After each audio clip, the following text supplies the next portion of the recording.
During the 2008 Olympics in Beijing, you might have noticed that huge Temple of Heaven complex there in Beijing. 8.8 million square foot tourist attraction now. And that was originally built, completed in about 1420 AD by the Ming Dynasty. And it was a place where for about 500 years, once a year, the emperor would go in and perform what was called the ancient border sacrifice. And he would go into the vault of heaven in that complex and actually bring in an unblemished bull, or what they called a beautiful sheep, and make a once-a-year sacrifice to ShangDi, or the god of heaven, the one almighty creator god, Tian, or heaven.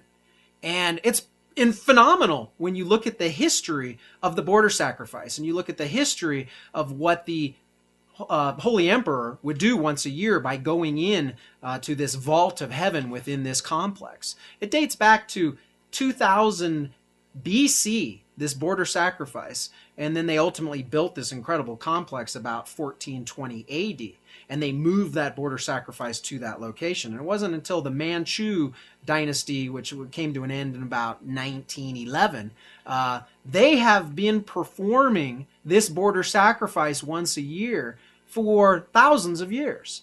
Now, when the emperor would go in, this is one of the things he would read. He would go before this huge kind of a marble table, and this is where he'd perform the sacrifice to the high god, the ShangDi. And this is one of the things that he would read once a year. Of old in the beginning there was the great chaos, without form and dark. And the five elements had not begun to revolve, nor the sun and moon to shine. You, O ShangDi, spiritual sovereign, first divided the grosser parts from the purer. You made heaven, you made earth, you made man. All things with their reproducing power got their being. And it goes on from there, this recitation that would be delivered once a year by the emperor. And it is really profound to see that where did this come from? This notion of, even with all of our different ancestor worship and different territorial gods and all these different things, there is this one high god of heaven, ShangDi, heaven, Tian, which was the creator god. As I just read here, this sounds very close to Genesis 1. Did all of these cultures have an appreciation for ShangDi, for this one high creator god?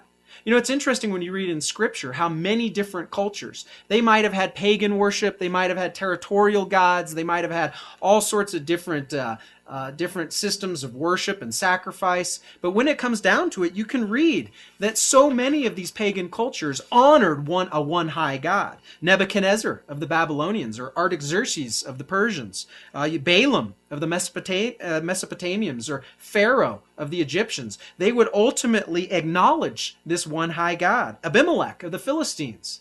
Again, they might have had all of these territorial concepts, all of these different rites of ancestor worship and these various territorial gods, but there was one high god. Where did that come from? Was that a remnant of Babel, when all of the people of the earth came east out of Shinar and built this one incredible civilization, this one incredible testimony to themselves to reach the heavens? And then as we read in Scripture, what happens? Is they were all dispersed throughout the world. Their languages were thrown into chaos. All these different tribes populated the earth. From Asia to the Middle East to the European barbarians. They all went to these different places over time.